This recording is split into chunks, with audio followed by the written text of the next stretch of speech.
지난 시간에 살펴본 대로 놀랍게도 갈대 상자에 떠내려오는 이 아기가 이집트 공주에게 건짐을 받고 40년 동안 왕궁에서 생활하게 되어집니다.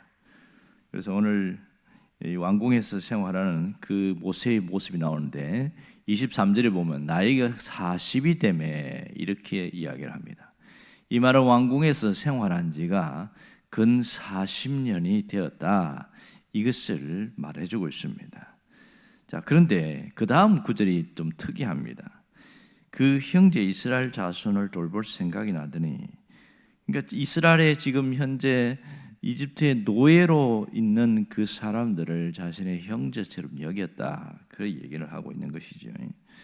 그리고 24절에 보면 어느 날 그 현장에, 노동 현장에 가봤더니 한 사람이 원통한 일을 당하더라. 그러니까 히브리 어떤 감독관으로부터 학대를 받는 그런 장면을 보게 된 거죠. 문제는 이렇게 학대받는 장면을 보고 그 감독관을 원수처럼 여겨서 죽였다, 이렇게 얘기합니다.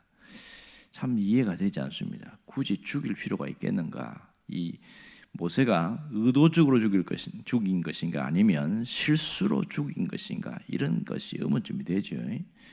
어떻게 죽였을까?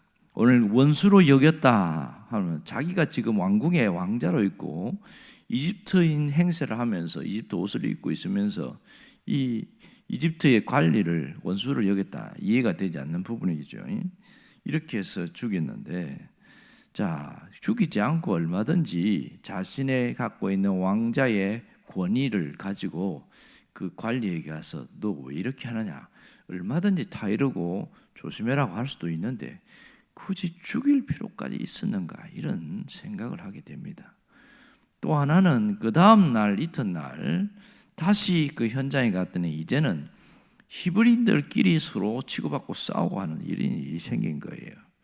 자, 일반적으로 보면 히브리인 노예들이 일을 하다가 싸웠다, 이럴 때에 둘 다 처벌하면 끝납니다. 이것을 처벌하지 않고 이집트의 왕자의 신분을 가진 모세가 가서 화해를 종용했다. 이게 참 이해가 안 되지요. 굳이 화해를 시킬 이유가 뭐 있냐는 거예요. 일반적으로 이 사람들이 서로 싸운다는 것은 어떤 면에서 일하기 싫어서 서로 이런 일이 벌어지게 되고, 한 사람은 일하기 싫어하고 내중하고 또 한 사람은 열심히 하는데 할당량을 채워야 되니까 우리 좀 그래도 이걸 해야 되니까 열심히 하자, 이랬으니까 너나 잘해라. 그러니까 화가 나서 서로 싸울 가능성이 굉장히 많습니다. 이런 일이 생겼는데 더 황당한 건 뭐냐면 이 히브리 노예들이 왕자의 신분은 모세를 멱살을 잡고 흔들더니 밀쳐버렸다는 거예요. 이게 어떻게 가능한 일인가? 사실 신분적으로 보면 왕자에게는 절대 복종 외에는 할 게 없는데요. 이렇게 했다가는 죽음을 면치 못할 텐데 이 히브리 노예들이 이런 행동을 취하는 게 상당히 의아하게 느껴지는 거예요. 왜 이렇게까지 할 수 있을까? 그런 옆에 있는 관리들은 가만히 지켜보고 있었는가? 그런 상당한 의문점을 갖게 되어지죠. 그러면 왜 모세가 노동 현장에 갔으며 왜 히브리인과의 학대받는 것을 보고 이 애국 관리를 원수처럼 여겼는가 하는 그런 것에 대한 답을 찾아봐야 됩니다. 그것이 오늘 우리가 읽은 대로 바로 23절에 보면 나이 40이 되었을 때에 그 형제 이스라엘 자손을 돌볼 생각을 했더니 이렇게 이야기하고 있거든요. 그러니까 자신이 지금 이집트인의 신분을 갖고 있지만 그는 뼛속 깊이 자기가 또 히브리인이다, 이런 생각을 갖고 살았다는 거죠. 그래서 노예 생활하고 있는 그 히브리인들을 형제로 여겼다, 이렇게 볼 수 있습니다. 어떻게 해서 이 왕궁에서 자란 이 모세가 노예들을 형제로 여길 수 있었을까? 상당히 많은 유추를 하게 됩니다. 일반적으로 많은 사람들은 뭐라고 그러냐면 모세가 나이 80 됐을 때 호렙산에서 하나님을 만난 사건을 두고서 하나님을 진정으로 만난 것은 모세가 이 80세가 되었을 때다, 그렇게 말을 하는데 사실은 성경을 자세히 보면 그렇지 않고 여기에서 이 모세가 하나님을 익히 알고 있었다는 것을 알 수 있습니다. 자, 여기 보면 25절에 보면 이런 얘기가 나와요. 그는 그의 형제들이, 지금 여기서 똑같이 반복되는 게 뭐냐면 히브리인들을 형제로 생각하고 있어요. 그러면서 하나님께서 자기의 손을 통하여 구원해 주실 것을 깨달으리라고 생각하였으나 그들이 깨닫지 못하였더라. 지금 모세는 무슨 생각하고 있습니까? 자기의 손을 통해서 하나님이 이 히브리 노예들을 구원시킬 것이다. 그 말은 맞긴 하지요. 그런데 이 방법은 아닌 거예요. 애국 관리를 죽여서 그렇게 히브리 노예들을 해방시키는 이 방법은 아닌데, 그러니까 모세가 실수한 게 뭐냐면 내가 생각하고 내가 하는 이 방법이 맞다, 그렇게 했다가 결국은 도망가게 되잖아요. 이런 것이 모세가 큰 착각을 했던 부분 중에 하나입니다.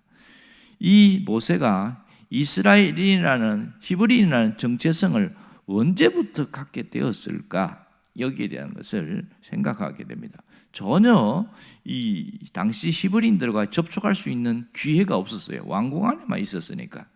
그것이 가능했던 걸 충분히 유추할 수 있는 게 뭐냐면, 모세가 자랄 때에 젖대기까지 이 어머니 요게벳이 아이를 키웠습니다. 보통 젖대기까지는 짧게는 3살까지, 많게는 5살까지 이렇게 보고 있습니다.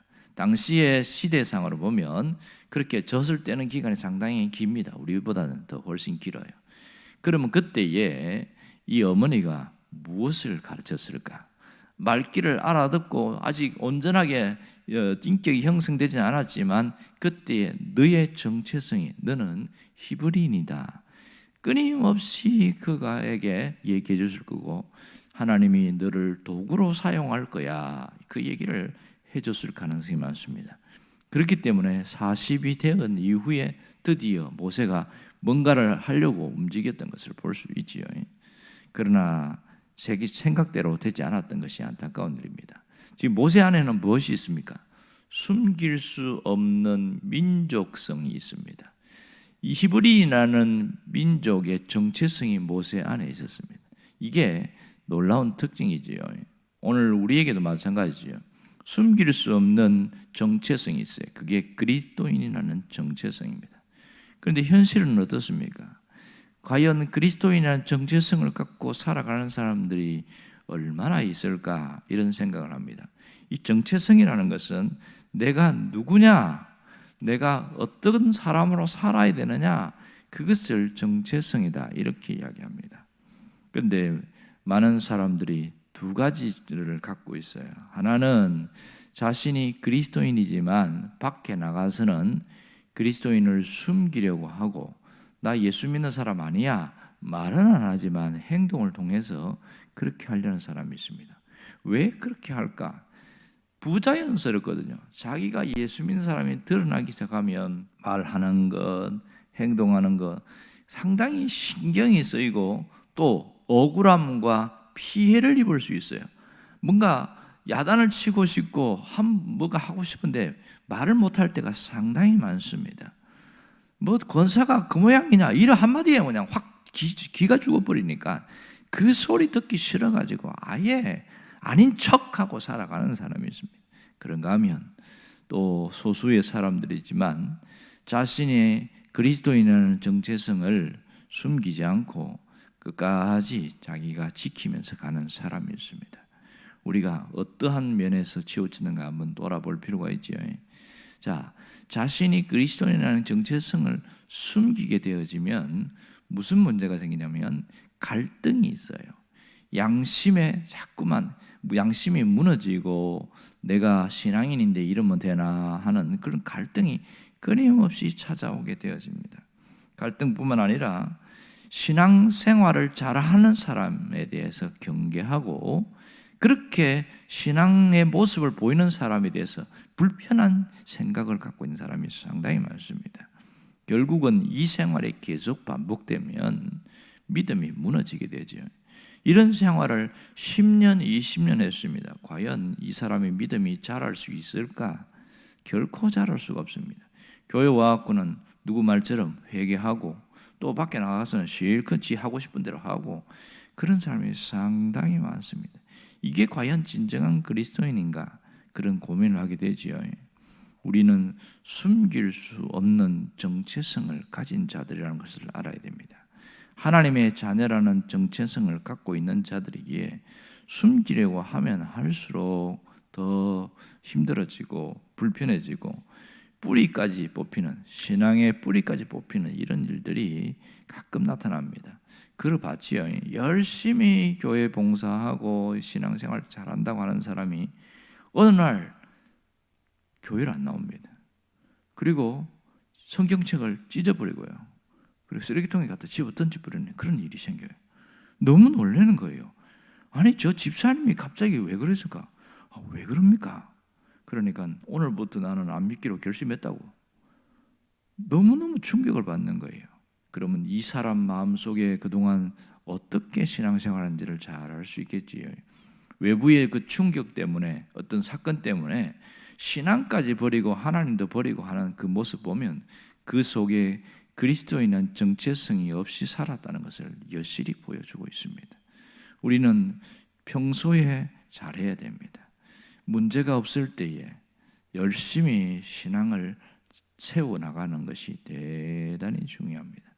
믿음의 본질을 흐트러지지 않게 하는 것이 참 중요한데, 그것이 내가 누구냐는 그것을 알고 어떻게 살아야 하는가, 그것을 스스로 세워나가는, 매일매일 자신의 정체성을 세워나가는 것이 하나님이 원하시는 일이고 우리가 살아가야 할 일입니다. 온전히 내가 하나님의 사람이라는 정체성을 붙들고 살아가기를 주의 이름으로 축원합니다. 기도하겠습니다.